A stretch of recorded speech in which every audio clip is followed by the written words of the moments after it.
The digital world moves fast, but real growth comes from real conversations. This is e-Coffee with Experts, where marketers and founders share what's actually working in SEO, AI, and digital growth. Grab your coffee and fuel your mind as we chat with top minds about their wins, struggles, and lessons you won't find in a blog post. Brought to you by Digital Web Solutions, we bring real talk to help you grow your business, one episode at a time. Let's get started.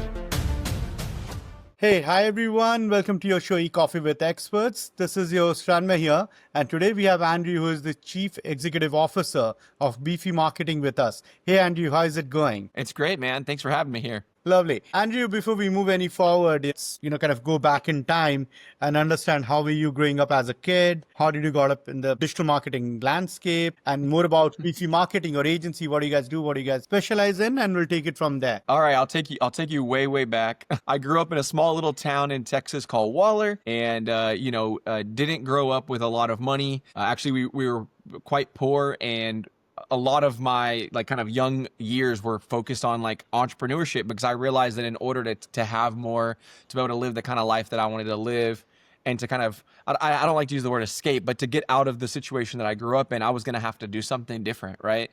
And so at an early age, I was always an entrepreneur, whether it was I remember one time I had this big rock that I went around the neighborhood trying to sell this rock to my neighbors, just because I was trying to make money, right? And so I started with that. And then when I graduated high school, I kind of just slowly went through the ranks of entrepreneurship. So my first ever company actually was a recording studio, which kind of full circle when you think about podcasting, and podcast is something I do now, but my first business was a recording studio. I ended up leaving that company and working for Apple, actually. And I worked for Apple for a number of years as a corporate trainer.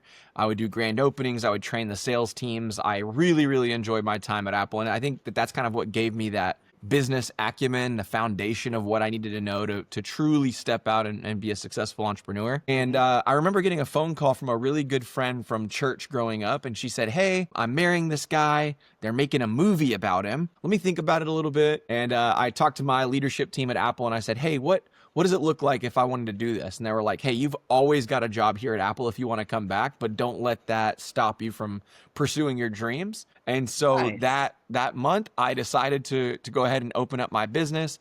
I started off as a kind of a design agency. We were primarily doing branding and merchandising, t-shirts, like swag, if you will. And then fast forward 13 plus years later, or whatever it is, I can't even keep track anymore. We're a full service digital agency that does everything from web design to SEO and paid ads, all the way to podcast production and podcast studio consulting. And it's been a journey, man. It's exciting to be here. Absolutely. Respect, man. Starting from an apartment to now where you are, right? I mean, kudos to you and your team that you'd have built around you, right? Your agency. Yeah. So, starting your own agency, Andrew, obviously now 13 years, you'd have had your clients, your journey, few wins, few losses here and there. And obviously now you would have built a team and everything going good. But early days, I mean, those were really challenging. I mean, you start out your journey, right? You wear multiple hats as an entrepreneur. I mean, you get clients and then you deliver, you're selling and you're delivering at the same time, right? So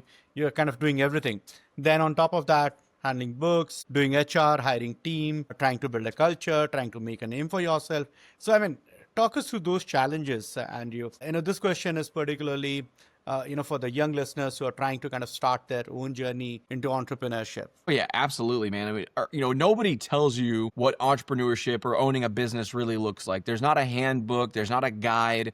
There's no clear instructions. You're just kind of okay, sink or swim, right? We're going to figure this out or we're not. I mean, and I think that you look at the data, especially around small businesses, small businesses in the States, I'm sure it's countrywide, or worldwide, but even here in the States, most companies don't last for the first year. They just can't, because there's so much to it, and nobody kind of equips us for that. And so for me, I learned a lot of hard lessons early on, where I would bring people on to help me, and I wasn't really checking that they were doing what I thought they were doing. And so I kind of learned the tough lesson of trust then verify, making sure that there's accountability, making sure that there's systems and processes.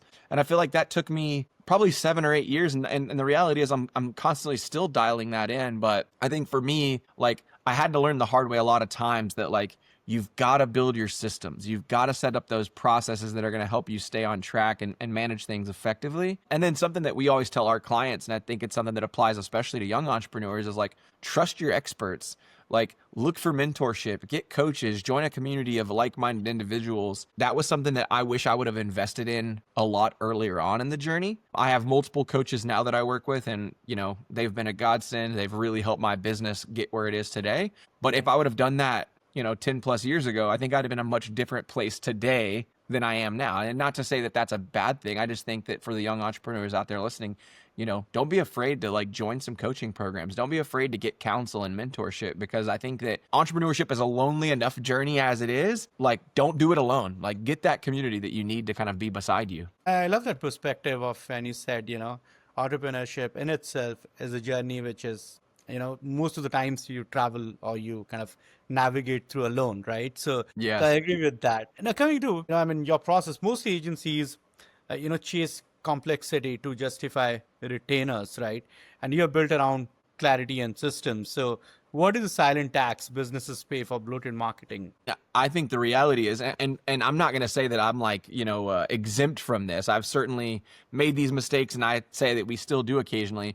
But I think so many times, like as agencies, we try to justify these, like, let's do this, and this, all these things in order to like have these big, sexy retainers. But it's like, well, then all of a sudden you overwhelm yourself. You overwhelm your team, you underwhelm your clients, right? They're not happy with the output. They're not happy with the results that you're getting for them. And I think it's because you're just wearing yourself out. That's the bottom line. I think that more agencies should really focus in on like what they do really well. And like you and I kind of spoke briefly about before we even had this conversation, was like, I think we're even still dialing that in. We're kind of still looking at everything we offer and saying, which of these things do we really get joy from? That brings us fulfillment? Are we delivering exceptional results to our customers? And which things feel like things that maybe we should let go of? Maybe we should say, okay, yeah, we do this thing, but let's not promote it. Let's not highlight it.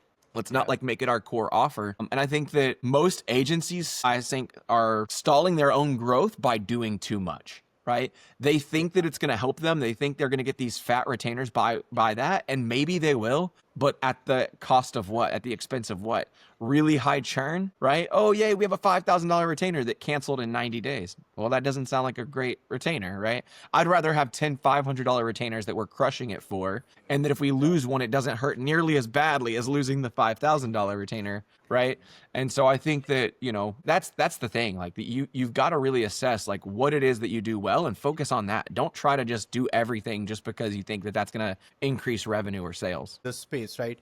So from web to video to now podcasting, you've seen it all, through the range, right? So how do you decide which channels to prioritize for different clients or campaigns? Yeah, I think it's a number of things you have to evaluate. I think first of all, you have to evaluate who is the person in that client's business that could be the face, is even willing to be the face, or is comfortable in that outlet. And then evaluate like what makes the most sense for them. Like, where can we get the most results? If I have a client that I work with, I don't think it even matters necessarily what industry. If I have a client where I'm like, man, that person is really entertaining and like they don't mind speaking for the company, they don't mind being like public facing, well, then I might pitch them video or I might pitch them podcasting, because I think that, I say this often and I think we all believe it, but people buy from people, not businesses. So anytime you can make your company more relational, and I think podcasts are a great way to make your business more, relatable and more personal, right? I think that that's a great option for you from a marketing channel perspective. I also like to think about what's the mileage I can get out of one specific format of content. As a podcaster, you probably know this pretty well, that you can get so much from one podcast episode. Like us talking together right now becomes a blog post. Us talking right now becomes some really great short social media clips. Us talking right now becomes a great long form video for YouTube, right? So there's so much value you can get from podcasting. But I think at the end of the day, it comes back down to like, what are the business's goals and what's important to them? Like, there's no sense in me pitching a podcast if there's nobody at that company that's going to ever take the time to get on and talk to someone, or who would feel comfortable. But if I can work with a client who enjoys it, it's good. I think a lot of times people are like, oh, that industry, it doesn't make sense for that industry. Why would you start a podcast? It's like, well, maybe there's a bigger opportunity for that industry. Maybe no one in that industry is comfortable or confident enough to speak up and be that voice. And I think that sometimes it takes like that kind of going against the grain and standing out in unique ways that are going to make the difference in the effectiveness of a campaign, versus just like checking the checkbox that every other agency does, or not even just agencies, but companies. where it's like, we run ads in this magazine because that's what everybody else does, or we run SEO because that's what every other company does. It's like, let's look at what really makes the most sense. Like, I agree, SEO is awesome. I agree, paid ads are awesome, but I want to really find out what's going to move the needle most for that business and get them the results that they're looking for. Quickly on that, what is your take on SEO versus PPC argument? Okay, today I think I would pick SEO, and I think I've always been SEO overpaid media. But I will share this because I think this is an interesting take. Somebody told me something once. They kind of challenged my mindset on which one was the priority, like which one you should focus on. And they had actually told me to focus on paid before organic, and I was like, that seems counterintuitive. Why would you do that? And they were like, well, because you can do rapid testing. You know, let's just say that we wanted to do a quick $500 ad spend. We're going to target a bunch of different phrases and words and long tail keywords, short tail keywords, things that we know that people in that industry might be searching for. I throw $500 at it. I can quickly assess which one actually their intended audience is resonating with most, because it's going to have the most clicks, right? And if you imagine, okay, well, with that data, now I know where to focus my SEO efforts versus just like, let me get 6 months into a campaign and be like, well, yeah, we got you on #1 on Google, but it didn't change the traffic, right? Like, so it is a hard take, right? Like, it's a, which one is more important? Again, I think kind of like we talked about earlier, what's the most important goals? I think I love SEO because it is a lot, I don't know. It's just, it's more organic. It's more authentic. It goes back to that authenticity piece, right? Like, everyone knows that little sponsored section. Most companies I talk to say they skip right past it, right? Yeah. And I think that that's, now, not to say that it doesn't work. It obviously does, or it wouldn't exist, right?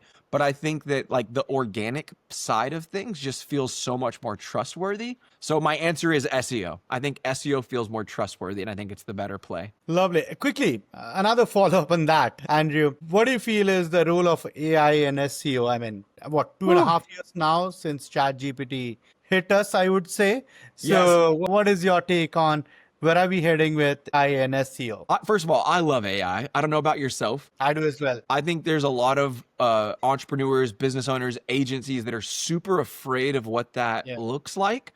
And you know what? Sorry to interrupt. You know what? AI did not come to our lives in 2022 November. It was always there, right? Yep. I mean, just that, everyone realized with the evolution of ChatGPT and other platforms that, AI is there, but AI was always there. Trust you me. Oh, for sure. It just became more accessible to the masses, right? Like, I think that the value of AI, let me back up. I think that the people who are afraid of AI should be afraid of AI. Maybe they're not focusing their intentions and efforts in the right place. Like you and me, the reason we're not afraid of AI is because we understand how valuable of a tool it is for us in our jobs. Right. And I think that the entrepreneurs and agencies that adapt and are willing to embrace it and leverage it to their benefit are going to win, and they're going to outpace every other one of the companies and people that are afraid of it. Right now, I think that AI has the ability to do a lot of good for us. Like, let's go back to the podcast question, right? Before, whenever I recorded a podcast episode for a client, I then had to pass that episode along to a content writer, a copywriter, and say, hey, do me a favor and write 1 or 2 blog posts from this podcast episode, right? Yeah. That's awesome. But guess what? Now the expense to my customer is that much more higher because I have to charge them to write those blog posts, which like most companies already feel like you're squeezing a lot out of the lemon, right? You're asking for a lot. And it's like, okay, well, how can we be fair, but also be fair to ourselves and not spend too much time in the fulfillment of services? Now I can take a podcast episode and load it into a really cool AI tool and say, hey, look at the transcription and generate me a blog post from this. And now I just get a copywriter and editor to proof it, make sure that it's in line with our brand, make sure that it meets our standards, adds our call to actions. That just added rocket fuel to my ability to not only deliver results for my client, but also to just make our team that much more valuable. Like, it didn't devalue what I'm able to do. It actually made me more valuable as an agency partner, right? So I think that AI has, I mean, you and me both don't know what the future holds, right? There's a lot of scary things about what could change with the algorithms and how Google and Facebook leverage AI versus like what we as SEOs, SEMs have done over the years. But I also think at the end of the day, like, company owners, like, even if you gave like a magic pill or a magic wand to most business owners and said, well, now you can do it because AI just does all of it for you. Most business owners are not short skill or short the ability, they're short on time. A lot of companies are still going to want you to do it anyways. They're just like, I don't want to think about it. Like, I don't care that it's easy. Just I don't have time to think about it. You do it. So Yeah. that's my take on AI is, again, the people that embrace it, they're going to be the ones that outpace and win every time. Lovely. Perfect, Andrew. This has been a great conversation, quite an insightful one. But before we let you go, a quick rapid fire. Let's do it. All right, your last Google search. Well, great question. I mean, I probably Googled your company last, so big shout out to all of your companies, right? And all the amazing things you guys are doing.